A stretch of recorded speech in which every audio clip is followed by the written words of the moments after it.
राधे राधे दोस्तों, भगवत गीता के ये 30 उपदेश आपकी ज़िंदगी में बहुत काम आएंगे। ज़िंदगी के हर मुश्किल में आपको राह दिखाएंगे। यह उपदेश, ये बातें जानना समझना आपके लिए बहुत ज़रूरी है। इन 30 उपदेशों को आप आखिरी तक जरूर सुने। भगवत गीता का सबसे पहला उपदेश यह है कि आपके सारे दुखों का कारण किसी को अपना मानना है। आप कभी गौर करना, आपकी ज़िंदगी में सारे दुख सारी तकलीफ़ें वहीं से आती है जहां आपका मन होता है कि यह मेरा है, ये मेरा अपना है। वहीं से आपकी ज़िंदगी में दुख होना शुरू हो जाते हैं। एक व्यक्ति के पास एक बहुत बड़ा महल था। उसने ज़िंदगी में भर की सारी संपत्ति लगाकर महल को बनाया था।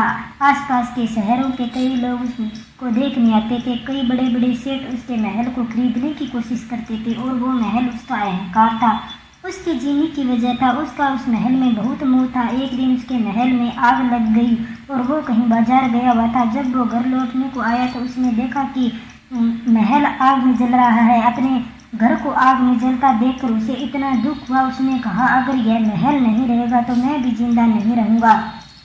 अगर मेरा महल ही जल रहा है तो मैं जी के क्या करूँगा। वो भी उसी आग में छलांग लगाने की कोशिश करने लगा तो किसी ने उसे रोक लिया कि भैया, यह जो तुम्हारा महल है, इस महल का सौदा कल तुम्हारे बेटे ने किसी से कर लिया है। जब उसे पता चला कि यह महल अब मेरा नहीं रहा, किसी और का हो चुका है, तो उसकी सारी चिंताएं खत्म हो गई। जैसे और लोग उस जलते हुए महल को तमाशा देख रहे थे, वैसे वह भी खड़ा होकर देखने लगा। इतनी ही देर में उसका बेटा आया और वो अपने बेटे को देखकर बहुत प्रसन्न हुआ। आशीर्वाद देने लगा कि तेरे जैसा बेटा तो भगवान भाग्य से देता है। तूने तो मेरी ज़िंदगी ही बचा ली। इस घर में आग लगी है और कल तुमने इसका सौदा कर दिया। वो अपने पिताजी से कहने लगा कि पिताजी, मैं इस महल के सौदे के लिए बात तो करने गया था, पर सौदा अभी पक्का नहीं हुआ है।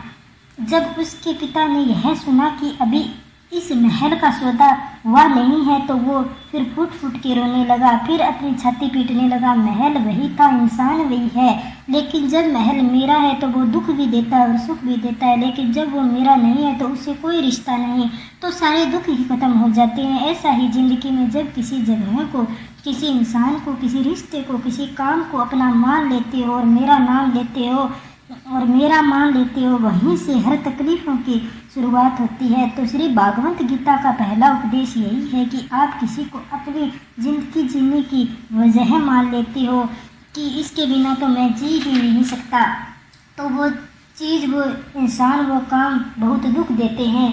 गीता का दूसरा उपदेश यह है कि आपके कोई भी कर्म किया हो उसका फल जरूर भोगोगे। अगर आपने अच्छे कर्म किए हो तो जाने अनजाने में मुश्किल वक्त में आपको वो आपके अच्छे कर्म उस मुश्किल वक्त से बचा लेंगे।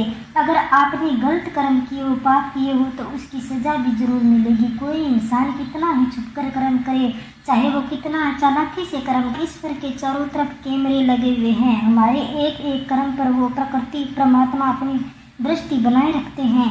हमारे एक एक कर्म का हिसाब होता है। एक बार एक गांव में दो मित्र रहते थे।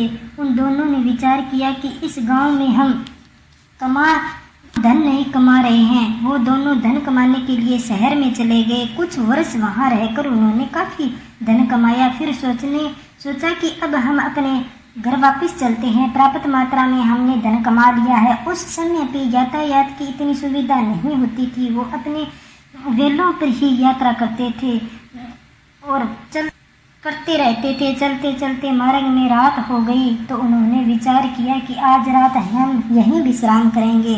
और एक मित्र ने कहा, यहाँ पर रहकर धन की रक्षा करता हूँ, तुम बाजार जाकर भोजन की व्यवस्था। जब वो मित्र बाजार गया तो उसने मन में पाप आ गया और उसने कहा कि इतना पैसा हमने कमाया है, अगर यही जंगल में इसको मार दूँ तो सारा पैसा मेरा हो जाएगा, नहीं तो मुझको इसको आधा धन इसको देना पड़ेगा। मन में यह खोट आने पर उसने अपने मित्र को खाने में जहर मिला दिया। जब वो खाना लेकर वो अपने मित्र के पास गया तो उसका मित्र वो जहर वाला खाना खाकर उसकी मृत्यु हो गई और वो व्यक्ति सारा धन लेकर अपने घर वापस आ गया। फिर उसके घर में एक पुत्र ने जन्म ले लिया। जब उसका बेटा पैदा हुआ तो वो बहुत बीमार रहता था। उसने अपने जीवन में जो भी धन कमाया था वो सारा धन अपने बेटे के इलाज में ख़त्म हो गया। बेटा बड़ा होता गया और उसका धन नष्ट होता गया। जब उसका बेटा थोड़ा बड़ा हो गया तो उसके पिता ने पूछा कि बेटा तू इतना बीमार क्यों रहता है, तो ठीक क्यों नहीं होता? मैंने अपनी ज़िंदगी का सब कुछ तुम